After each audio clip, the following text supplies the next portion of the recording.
Hello, everybody. This is Toni Turner, and welcome to the Market Now on Friday, February 28th at about 3 p.m. Eastern. Well, Wall Street's main indexes have been mixed and choppy trading today as investors avoided large bets after data showed consumer spending fell in January, exacerbating worries that the world's largest economy might be stalling. A Commerce Department report showed that inflation rose in line with expectations in the previous month. However, consumer spending, which accounts for more than two-thirds of the economy, dropped 0.2% after an upwardly revised 0.8% increase in December. And on that note, let's go on to three charts that could give us some insight into the week to come.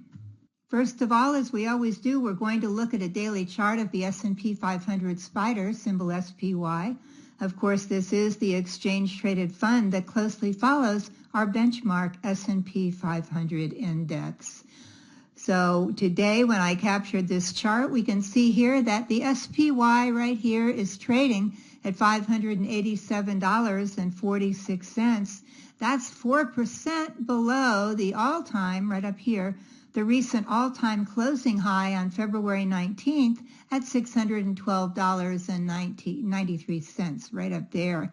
So we see now that the SPY has dropped in the last few trading days below its 50-day moving average.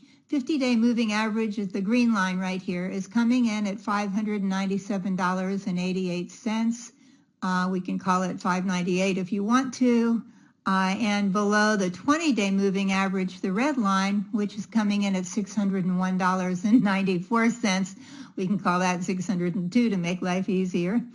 And so that what was support sometimes will act as resistance, as we'll talk about.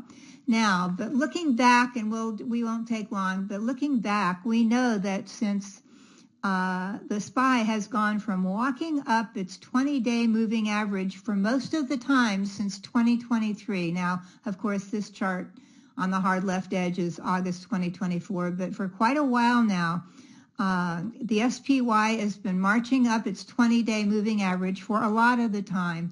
And since those November lows at 2023, we have gained 66%. So I keep telling everybody we can't complain about that.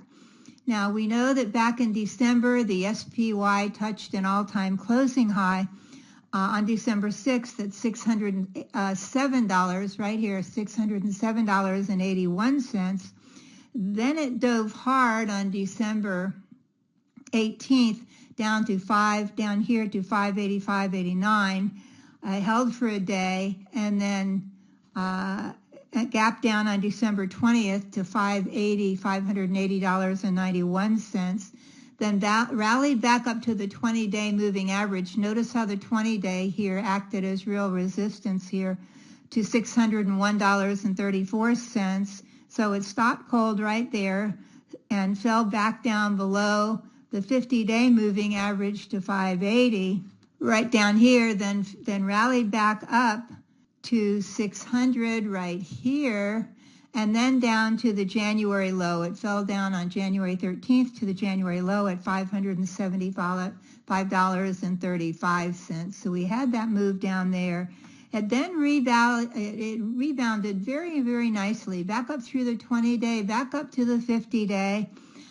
Then couldn't reach those highs quite yet again, then started walking along the 50-day moving average here, up and down, up and down, up and down, and then climbed here to a new all-time closing high at $619.23, that green candle right there, then rolled over and fell to where we are today at never a dull moment, right? At $587.46. So we've got a lot going on here. As I said, the market rallied for 2 years, not straight, but darn near 2 years straight. And the gains were pretty terrific, especially in tech stocks. So we can't really complain. Markets move in cycles. They don't move straight up forever, and hopefully not straight down forever. So that it has to have a breathing point. I think sometimes on CNBC they call it broadening. At any rate, we're having one of those times right here. So we do have potential resistance here again, back up to the 597 to the 50-day moving average, back up to the 20-day at 601.94, 602, actually all the way up pretty much. This is price resistance pretty much all the way up again to the highs here at 619. And we do have, excuse me, I'm looking at too many things here. Then we do have, if we go down here and say, well, that's nice, where's the support here? We do have potential support at the January low, and that's at 575. We're at 587, so we've got potential support there at 585. At the 200-day at 570, 200-day moving average, and the October low at 568 down here. So a lot of potential support in here too, should we need it. In the coming week, we have a lot going on right now. So please be patient and please keep an eye on your protective stops. Our next chart today is a daily chart of the Invesco QQQ, symbol QQQ. Of course, this follows the NASDAQ 100, the top 100 non-financial stocks in the NASDAQ stock market, including the large cap momentum stocks like NVIDIA, Meta, Alphabet, Tesla, that whole group. Now, when I captured this chart today, the Qs were trading at $502, right down here at $502.49. The Qs are now 7% below the all-time closing high, right, just not too long ago on February 19th at $539.52. So we know if we look back on the chart that since it was an all-time closing high back here in December at $538, we know that the Qs fell to the 50-day moving average down here to 509, then rallied back up to 531, then down to the 50-day with an intraday dip here, but managed to hang on. It went down to 506, but it hung in here. Then rallied and fell down to January low, down to $499.70. We're going to call that 500. Then rallied up to 533, then gapped down here to 510, then wandered along the 50-day moving average, but stayed positive and made the new all-time high we just talked about on February 19th at $539.52. Then we had this pretty steep fall here. It's been through earnings season, and it hasn't all been wonderful. It's been pretty volatile through earnings season. So dropping down again to where we are now at 502.49. So we had to get through this. Now looking forward, we know that there's potential resistance up here, especially at the 50-day moving average at 520. Again, right here at 522, where the 20-day or 524, excuse me, the 50 days at 522, the 20 days at 524 and change. So this whole area here is potential resistance, potential sellers, and then price resistance we've got up here at like 420, 524, 526, and then up again to the all-time highs at 539, 540, back up to here. So we do have, though, we're looking down here, we do have potential price support from the January lows. They almost don't look like it on the chart, but this should be an even line here. This was 500, 499, 500 right here, and we're at 502.49 today. So there should be potential price support from the January lows. Of course, we do have, should we need it, the 200-day moving average down here at 491 and change. And then, of course, we have the October lows down here at 483. So those are some numbers you can keep at your elbow if you need them to kind of look where potential support is. Again, we've got a lot going on in the world right now. I'm going to urge you to trade wisely and to keep an eye on your protective stops. Okay, our next chart is a daily chart of the Van Eck Mortgage REIT Income ETF, the MORT.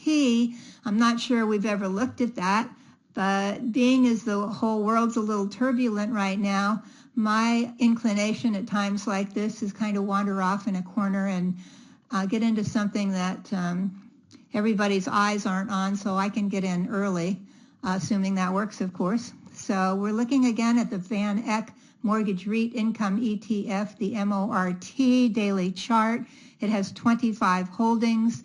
Some of the top holdings are Annaly Corporation Capital Management, AGNC Investment Corp., Starwood Property Trust, Arbor Realty Trust, and of course we've all heard of Blackstone Mortgage Trust. Now today when I captured this chart, the MORT, I can just call it the MORT, the MORT was trading at $11.74.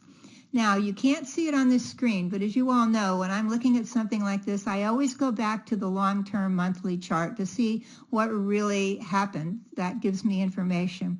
So when I looked at that monthly chart, long-term chart, I can see, and it's not on the screen again, that it made an all-time high in March of 2013 at $28.58.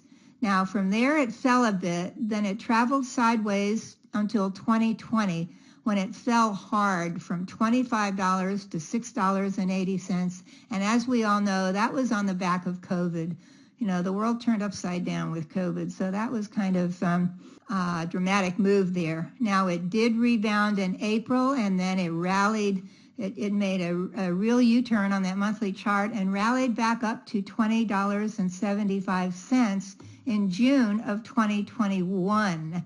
So then it gradually fell to $9.74 in November of 2023, and that is when interest rates were really moving higher, and then they finally turned around in 2023 somewhat.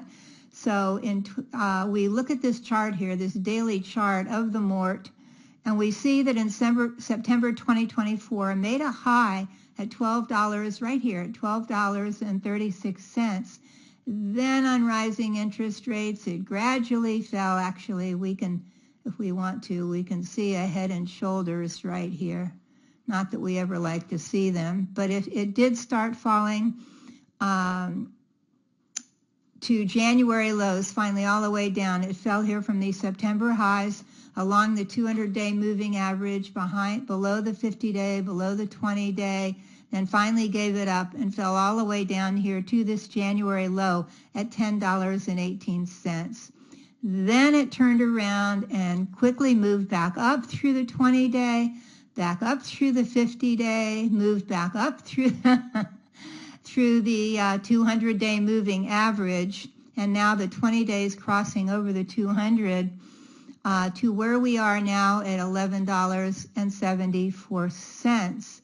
Now, I'm going to tell you with this, if you, I think interest rates are going to come down, but for my lips to God's ears, right? For a little guidance on this, keep an eye on the ETF symbol IEF. That is the iShares 10 to 7-year bond, and that will give you guidance on this. Okay, they trade kind of sort of in the same direction. So if in the coming week the MORT can stay above its 50-day moving average, and the 50-day is down here at $11.05. If you say, Toni, I'd prefer it above the 200-day moving average, then do that. That's coming in at $11.34. But I'm going to say here, if it can stay above the 50-day moving average coming in now at $11.05, I might buy a small position of the MORT in my trading portfolio and I am going to put a stop down under the 10-day moving the 50-day moving average at $10.96. I'm not going to buy a lot, but I want to see if we can keep moving higher here. So I'm putting my stop below the 50-day at $10.96, and of course you're welcome to put yours wherever you want. If and when the mort closes above that little place there, if it closes above $12.20, that little resistance line there, I will add to my position, and my stop will be a trailing stop. So you may want to keep an eye on the MORT in the coming week. And now, please know that at ToniTurner.com, we've lowered the price of all of our online training programs to make them more accessible to everyone. So if you'd like to become a more profitable trader, now is a great time to check out my timeless trading programs. Now, we talked about this last week too. How to Swing Trade Successfully is one of our most popular programs, and for really good reason. It can earn you profits in almost any market. Swing trades have a time frame of 3 to 7 days, so it's kind of like you can move around quickly with that. And you'll learn how to trade my powerful sleeping tiger setup that I've taught to thousands of traders, and I use it to trade myself all the time. You will discover exactly where and when to enter your trades and how to take the best profits from price upswings. Our new low price for this program is only $187. Hopefully you make that back quickly. And you'll receive special bonuses when you order, including 1 month of Metastock daily charts or Metastock real-time charts for free. Those are the charts I use.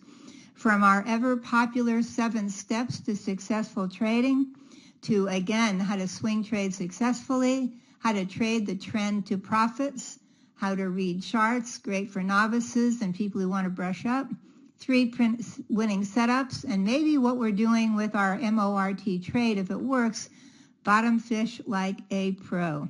And once you purchase, you have unlimited access to learn at your own pace. So be sure to check them out by going to the link on this screen right here, or easier still, just click on the orange button below.